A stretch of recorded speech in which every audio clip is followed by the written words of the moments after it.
I want to talk about something that is very, very familiar to all of you, and that is electronic communication.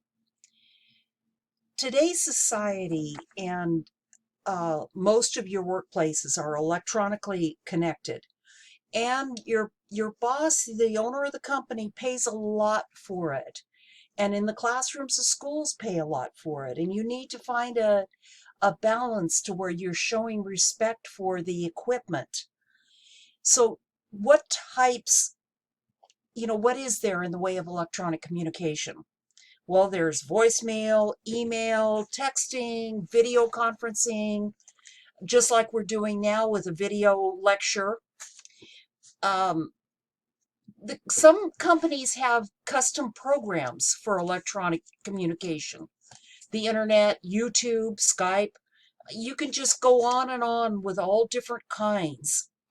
A lot of companies even have electronic timekeeping. So there's some do's and don'ts. First of all, above everything else, don't abuse the equipment. Use it for what it's meant for. Use it for company business. How many times have I told everyone in the classroom, seems like there's a lot of typing going on, a lot of stuff going on that shouldn't be when I needed everybody's attention. So that's the kind of thing. There's a proper place and time for the use of electronic devices. And one of them that really bothers me is when I'm in a store or out somewhere, even outside, and someone comes up to me and they've got their cell phone, but they've got it on speaker and they're carrying on a full conversation. Well, I don't want to hear that conversation. And I was in a store the other day and the guy's wife told her, get that thing off a speaker. So I thought, whoa, good for you, lady. Good going. Um, some of the pros and cons. There's pros and cons to electronic communication. The pros that I see is it can be cost savings because it's a lot quicker than some things like snail mail. You don't need to travel to communicate with people. You can share files. Some of the cons, the security. You always have to watch the security. You have to watch the privacy. And boy, what about the cost of the equipment? So that can definitely be a con there. Now, email, when you're communicating by email, you need to be careful. I'm going to move something over here to this screen. And I have my email up here. And if I were to click on a new message, I could send this message to anyone I wanted to. I can CC. So CC is what? It means carbon copy. BCC means blind carbon copy. And in some cases, you'll see BC, which is blind copy. So that's one and the same thing. Blind copy, blind carbon copy.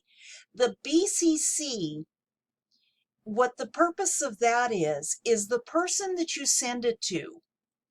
Say I want to send this to Tammy and I want to give Megan a copy of it, and I want to send to Aurora. I want Aurora to have a copy of it, but I don't want these two to know that she was included in the memo. So her name will never appear if I go over here to the inbox, like this one, okay, see here where this shows who was sent to, and if there was any copies, it would be down here. Well, if there is a BCC, whoops, let me get back to this. If there was a BCC, nobody would ever see this name anywhere on the email. Now, you always should use a subject. There are some programs that, like Fresno City College's email, a lot of times if you don't have a subject line, the email would not be accepted. It won't go through to me, or it won't go through to whoever you're sending it to.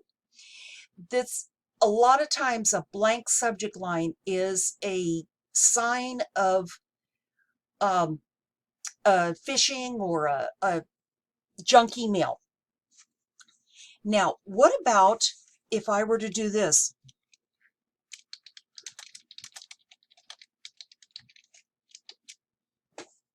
Is this a proper email to go out? First of all, that uppercase, all uppercase is not good. It feels like you're yelling at someone. So don't use all uppercase. It also, it just looks so formal too. So if you're sending one that you don't want to be so formal, don't do that. Okay? There's other things that you can do. Don't use emoticons. We all know what this one is. Okay? But there are some people that don't use email and may not know what that is. If you could probably think of some others. I don't want to put them in writing. So there are a lot of other abbreviations there that people don't know, and sometimes it's embarrassing. A long time ago, I used to have to ask my grandsons what some of them stood for until I found out that I can Google those now. So if I find out, if someone sends one to me, I'll Google it to find out what it is. Watch your spelling. Spelling says a lot in emails. Emails are not designed to be lengthy. Keep them short. Proofread your email. Okay, check, and also check, always double check who you're sending it to. Make sure you're sending it to who you really want to do. If you are, I'm going to go back over here. If you are going to be out of the office or out away from your email for some length of time, make sure that you set up what is called an out of office message. And the out of office setup is up here under settings. And if you go down here to view all Outlook settings, and then right over here is automatic replies. If you turn this on, and you can tell it to send only during a certain time period, however long you're going to be away, not be able to answer them. And then you can write whatever message. You can see here that I had a message set up here when I was going to be out of the office, when I was no longer in the admissions and records office. And I told them who the next contact was. I saved it, and then they get an automatic message. Now, I don't want to turn that on, otherwise you guys will all get that message. So I'm going to discard that because I don't want that.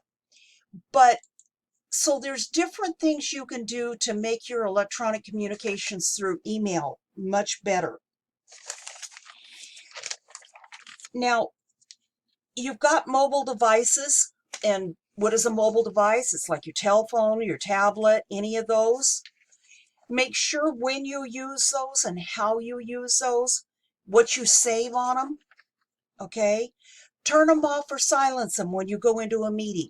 If you're expecting a call or a message, explain to the leader of the group that you're expecting an important message, and when that comes through, you'll step out and take it. But you'll take it as quick as you can and get back and apologize for the interruption.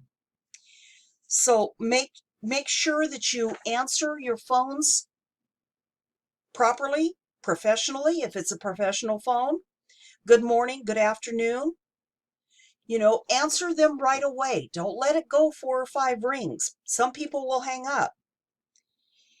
Watch the message that you put on your phone, especially when you are looking for a job. You don't want to have a long message that plays the music, or you're playing all kinds of music, and what you're telling a potential employer is a lack of professionalism. So during the time you're looking for a job, you're going to want to you may want to change your message. Okay? Voicemail. Say your name on a voicemail message. Always say your name. Don't assume they know who you are by your phone number. Keep your voicemails brief. Give enough information so that they can research what you need before they call you back. I always get after my husband because I always tell him, says, did you check your voicemail? I called you 3 times this afternoon. Did you check your messages? And he says, oh, I didn't know. And he doesn't check his messages. There's a lot of people that don't check their messages. Make sure you check them, and you check them often, so that if someone is trying to get a hold of you for a job, you respond quickly. Watch your electronic image on emails too. It makes a lot of difference when they're looking for you.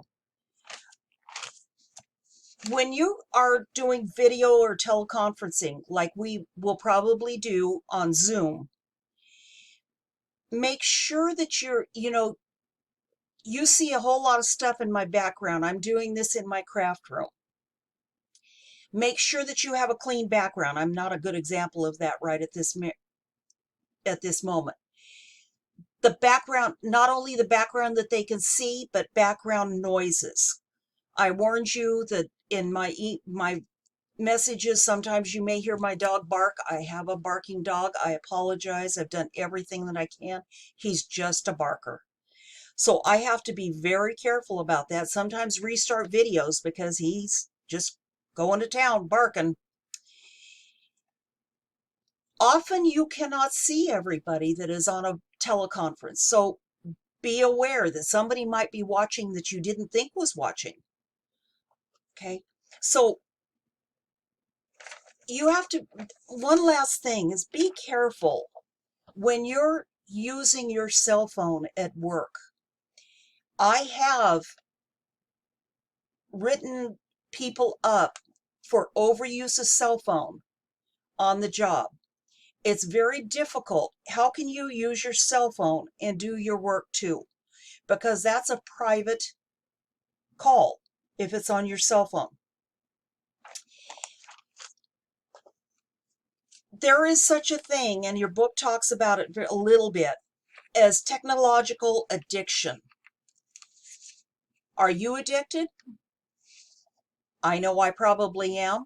I'm on my phone a lot. I like to play games on my phone. But how does it affect you, and how does it affect your job? You need to seriously think about it and try to figure out a way to get past it. So just be real careful with your electronic communication. It's not fun when you're an employer and you're paying a person a good wage and they take 15 minutes out of every hour and they're on their personal devices. So it could get yourself into real trouble. Okay, now, what do you need to do now after this? On the chapter 10, you've got the study guide questions, you've got the lecture chat, just like we had in 9, and you've got some portfolio work. I want you to start working on your work sample. And if you look at this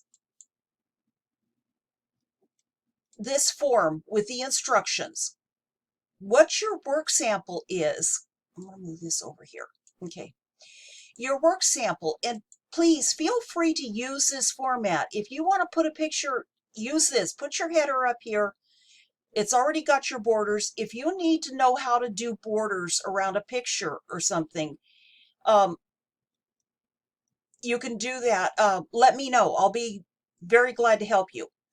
Put a picture of your work sample. Say you've been working on, well, we have several graphic students in here. One of your graphic art items that you have created, put a picture of it here, put a border on it, make it look nice. Then down here in a separate box, describe the work sample. There's several things you have to do. Describe the steps taken to complete the sample. Describe what kind of skills it took to do it. And tell about what you learned or how you could improve the work. So let me show you here. I've got a couple of samples for you. And here's one sample. This is a welding sample. And this student, the first thing is, yeah, he's got two good pictures. What I would prefer is that the pictures be a little bit smaller and the descriptions here could be all combined into one box down here. He described it, what it is, how he did it, he welded it, but what he did not do, he did not include an evaluation of it. What is it that he could do better the next time? An employer would look at this and see if you evaluated it like that, what could you do better the next time? That really shows that you're willing to learn from what you're doing. Now, here is one from an architecture student, and this is a CAD. This is a CAD drawing that he did. And down here, if you read this, it shows what he did, all the dimensions that were included in the lengths. Okay, to complete one, you need to be organized, the way you arrange it, management, and use the space given to you. This one also doesn't say what he would do different in the future. So that's the one thing that I'm looking for, that neither of these samples, I'm going to look for another sample. I have some more that has that, and if I can find those, I will post those too. But let's see here, let me close those. When you get done with that, let me go back here. For some reason, I have lost my header up here. Okay, so when you get done with that, you are done with chapter 10. Okay, and then I will see you in chapter 11.